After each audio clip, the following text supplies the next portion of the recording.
What's up everyone and welcome back to the channel. Let's dive into our first news. Brendan Allen delivered a dominant performance at UFC Vancouver, stopping RDR in a brutal fashion that left the MMA world buzzing. The fight started strong for RDR, who controlled much of the opening round with his grappling and top pressure. However, everything changed in round 2 when RDR made a costly mistake trying to secure a second hook on the ground. That single error opened the door for Allen to reverse position and completely take over the fight. From that moment on, it was all Allen. The American middleweight showed incredible composure, controlling the pace, landing heavy shots and slowly wearing RDR down. By the end of the 4th round, RDR looked completely exhausted, barely able to make it back to his corner. When the 5th round was set to begin, RDR's team made the difficult call to stop the fight, unable to watch their fighter continue in that condition. Referee Jason Herzog confirmed to the broadcast that RDR's corner had thrown in the towel between rounds, giving Allen the TKO victory and his 2nd straight win inside the octagon. The MMA community quickly reacted to the shocking finish, with many pros chiming in online. Middleweight champion Khamzat was one of the first to comment, posting a short but sharp reaction, writing, "This bullshit guy give up," while laughing at the outcome. Paulo Costa also joined in, taking playful shots at RDR, calling him overrated and mocking his attempt to transition from one championship success to UFC competition. Fans and fighters alike pointed out how quickly the momentum had shifted, praising Allen's ability to stay calm and capitalize on RDR's mistake. Allen's victory not only halted RDR's hype but also reminded everyone that the level of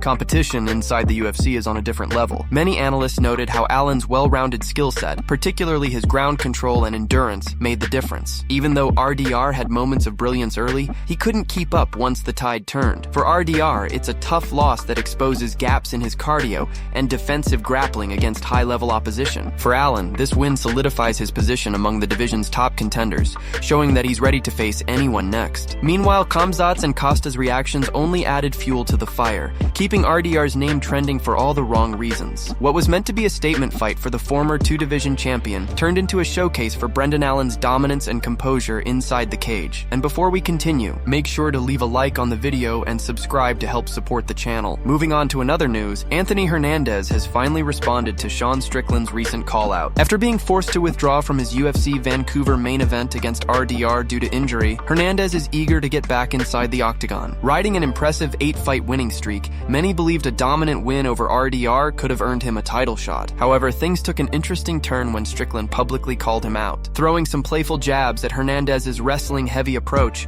and even labeling him the American Khamzat. During a recent episode of the Weigh-In podcast, Hernandez addressed the call out. He laughed off Strickland's comments, saying, "Sean's funny, he's wild, he's always saying crazy stuff. That's just who he is as a person. But I get it. If he wants to fight me, then run it. I don't give a damn." Hernandez made it clear that while he's open to fighting Strickland, his eyes are also set on Duplessis. "I'd like to fight DDP because that would get me to the belt guaranteed," he said. "Either way, I think both fights get me to the belt, so I really don't care. At the end of the day, whoever the matchmakers call me for, I'm going to sign the waiver and run it. Both fights would be fun, both would be bloody, and we'd make a lot of money for them." Hernandez also shared why he slightly leans toward facing Duplessis over Strickland. "I'd like to fight DDP because he did a lot of good as a champion. He beat a lot of big-name guys, so if you beat him, it would be like defeating a proven champion." His reasoning makes sense, especially given Duplessis' current position in the middleweight division. DDP is ranked number 1, has only 1 loss since 2018, and holds 2 victories over Strickland. A win against him at this stage could carry more weight than a fight with Sean. Of course, some fans believe Hernandez's preference for DDP might have something to do with avoiding Khamzat's wrestling-heavy style, as many remember Duplessis struggling against similar pressure in the past. But regardless of that, Hernandez's confidence remains high. He's focused, determined, and believes either matchup, whether it's against the unpredictable and outspoken Strickland or the disciplined and dangerous Duplessis, could bring him closer to championship gold. What's clear is that Hernandez has cemented himself as one of the most promising contenders in the division. His mix of toughness, relentless pressure, and improving fight IQ has made him a serious threat to anyone standing across from him. With his injury recovery now underway, fans are eagerly waiting to see which path he'll take next. Whether it's a bloody war with Sean Strickland or a high-stakes showdown with Duplessis, Anthony Hernandez is ready to run it back inside the octagon, no matter who the UFC matchmakers put in front of him. Moving on to another news, Jiri Prochazka, who just turned 33 this week, has put himself back into the light heavyweight title conversation after a stunning knockout win over Khalil Roundtree Jr. less than 2 weeks ago at UFC 320. Following his victory, Prochazka went into the crowd at the T-Mobile Arena in Las Vegas to witness Alex Pereira dethrone Magomed Ankalaev and retain control of the division. Pereira, already a 2-division UFC champion at middleweight and light heavyweight, broke his foot before demolishing Ankalaev in just 80 seconds in the main event. For Prochazka, the moment was emotional. Having lost to Pereira twice before, he admitted the Brazilian's win immediately made him realize a trilogy fight could be on the horizon. However, Pereira surprised everyone by calling for a heavyweight showdown against Jon Jones at the UFC's upcoming White House card in 2026. Instead of mentioning Prochazka or fellow contender Carlos Ulberg, speaking after the event, Prochazka said he's not chasing any specific name, but made it clear that he only wants to fight for the undisputed title next. "I want to fight for the belt next," he said. "It doesn't matter if it's Pereira, Ulberg, or Ankalaev, I really don't care. I just want the championship fight." Prochazka also made it clear that if Pereira decides to move up to heavyweight, he should vacate the title so the rest of the division can move forward. "If he chooses to stay, then fight me," Prochazka added. "If he wants to go to heavyweight, release the title, that's all." Prochazka revealed he needs a bit of time to recover before stepping back into the octagon, but he's determined to return stronger. "I need a little break, maybe until the end of the year, just to recover myself and upgrade my style," he said. "But the next fight, I want the title." The Czech warrior also expressed his desire to compete on the historic White House card alongside Pereira, Jones, and Conor. "Every time I give my best in every fight," he said. "That's a really special card, and I believe I deserve a place there to show the world that my fights bring something special." The White House event will reportedly take place outdoors on the South Lawn, marking one of the most iconic moments in UFC history. Moving on to another news, Dana White has once again made headlines after going off on boxing promoter Eddie Hearn, calling him a lunatic. The UFC president didn't hold back his thoughts during a recent episode of the 3 Knockdown Rule podcast, where he addressed Hearn's recent comments about him and his boxing ventures. This all started when Eddie Hearn criticized Dana for the boxing matches he's promoted, including the massive crossover event featuring Canelo Alvarez and Terence Crawford. Hearn had thrown some sharp remarks, questioning Dana's involvement in boxing and downplaying his promotional efforts. Well, it looks like Dana has officially had enough of Hearn's jabs and decided to fire back in classic Dana White fashion. During the podcast, Dana said, "It's fascinating. Eddie Hearn all of a sudden is acting like a lunatic. You know what he sounds like to me? He sounds like he's reading a WWE script." He went on to say that he's known Eddie for a while, and this kind of behavior isn't really who he is. "This isn't Eddie's personality," Dana continued, "but when you hear somebody like him talk now,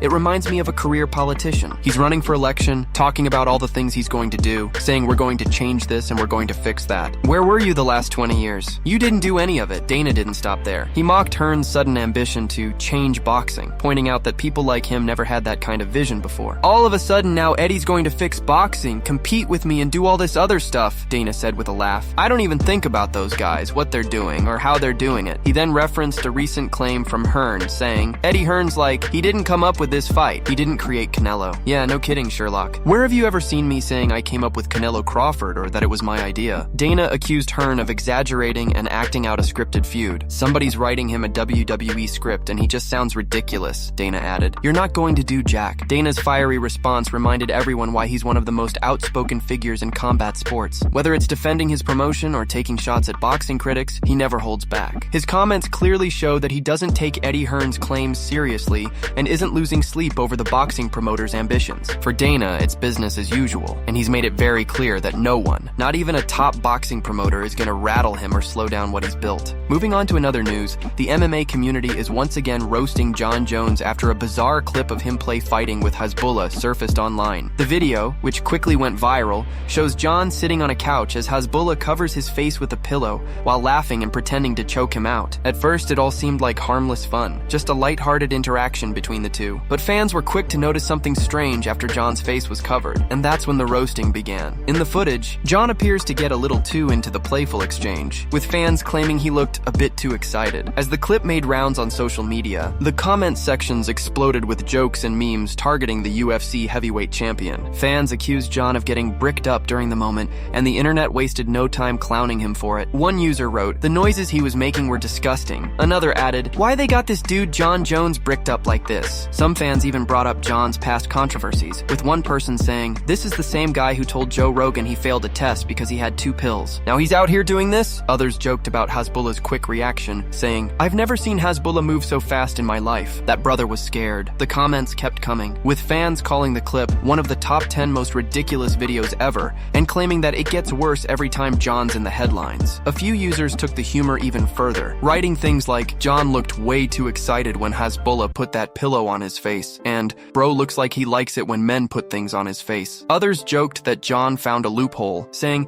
"Hasbulla's actually 23, so Jon figured it out." The online reaction quickly spiraled into chaos, with some fans dubbing him Mythical Fighter fighter bricked up Jon Jones. Despite the backlash, Jon hasn't commented on the clip, and it's unclear whether he even takes the criticism seriously. For years, Jon has been no stranger to internet jokes and viral moments, but this one definitely caught fans off guard. The MMA community, always quick to turn controversy into comedy, continues to flood timelines with memes, reactions, and relentless teasing. Whether it was just an awkward camera angle or an unfortunate moment caught on tape, the internet has already made up its mind, and Jon Jones is once again the main character in another wild MMA moment. Moving on to another news, Khabib shared a heartfelt message for his longtime friend and student Islam ahead of UFC 322, where Islam is set to make his welterweight debut against champion JDM. The bout will take place on November 16, 2025, at the iconic Madison Square Garden, marking one of the biggest fights of the year. For Islam, this fight represents more than just another title opportunity. It's a chance to make history and become the first fighter from Khabib's team to hold UFC titles in 2 different divisions, something even Khabib himself never achieved during his legendary career. Both Khabib and Islam began their MMA journey together in Dagestan, training under the guidance of Khabib's late father, Abdulmanap. Under his leadership, they developed a unique bond built on discipline, respect, and relentless hard work. After Abdulmanap's passing in 2020, Khabib retired from active competition and took on the role of mentor, guiding Islam to greatness. With Khabib in his corner,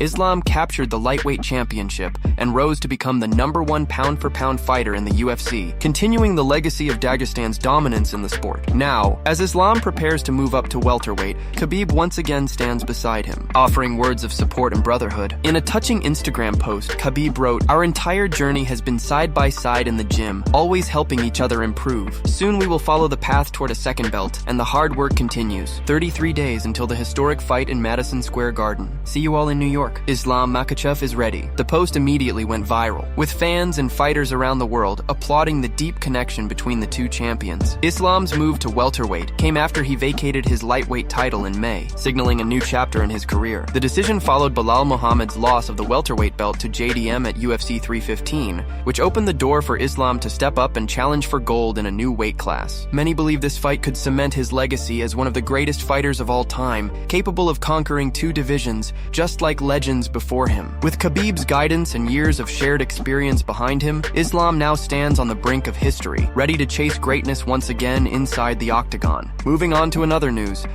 Jubli has finally broken his silence after facing major backlash over his comments about Khabib. Earlier this year, Jubli found himself at the center of controversy when a clip went viral, where he seemingly claimed he could submit Khabib in a fight. The statement spread like wildfire, drawing criticism from fans around the world, and even catching the attention of Khabib's longtime coach, Javier Mendez. At the time, the report suggested that Jubli had said there was no difference between him and Khabib, claiming he had a world champion mindset and unbreakable mental strength. In the viral clip, Jubli appeared confident, saying, "Maybe I have to survive the first round, then I can get a knockout in the second round. I can submit Khabib." These comments came shortly before his loss to Quillan Salkill, which only fueled the backlash even further. When Javier Mendez was asked about Jubli's comments, he didn't hold back. "Anil's a good kid," Mendez said, "but I don't know why he's saying ridiculous things like that. Maybe he's just trying to get attention. He's in no position to talk like that. Brother, become a champion, or at least a #1 contender if you want to talk that kind of talk. What's his record in the UFC? 1-2 or maybe 2-2? The comments from Mendez echoed the sentiment of many fans who felt Jubli had spoken too boldly too soon. Fast forward to today, and Jubli has finally fired back, claiming his words were completely taken out of context. In a recent social media post, the Indian lightweight addressed the situation, saying, "As you've seen, they took small clips from my long interview and made it look like I was disrespecting Khabib. First of all, I don't give a damn what people think of me. I don't waste energy on opinions, especially from brainless, brainwashed haters. I'm doing all the right things and I'm coming back stronger than ever." Jubli continued by saying, "Those who have a hateful mindset took a part of the video where I was talking good about Khabib and twisted it to make it look like I was insulting him. That's beyond my understanding. People who know me know very well how much I look up to Khabib. I've taken a lot from him and added it into my own game, but those filled with hate will never understand that." He clarified that the line about submitting Khabib was meant as a joke, saying, "It was said with a sense of humor. You'll understand if you see the full interview." Jubli's response shows that he's frustrated with how quickly things were taken out of proportion. The young fighter, who started his career with an undefeated 6-fight streak, has since gone 1-2 in the octagon. Despite the recent criticism, he appears focused on rebuilding his reputation and silencing doubters through his performances rather than social media debates. Whether fans accept his explanation or not, Jubli seems determined to prove that he's more than just a headline. He's a fighter still on the rise and ready to make his mark.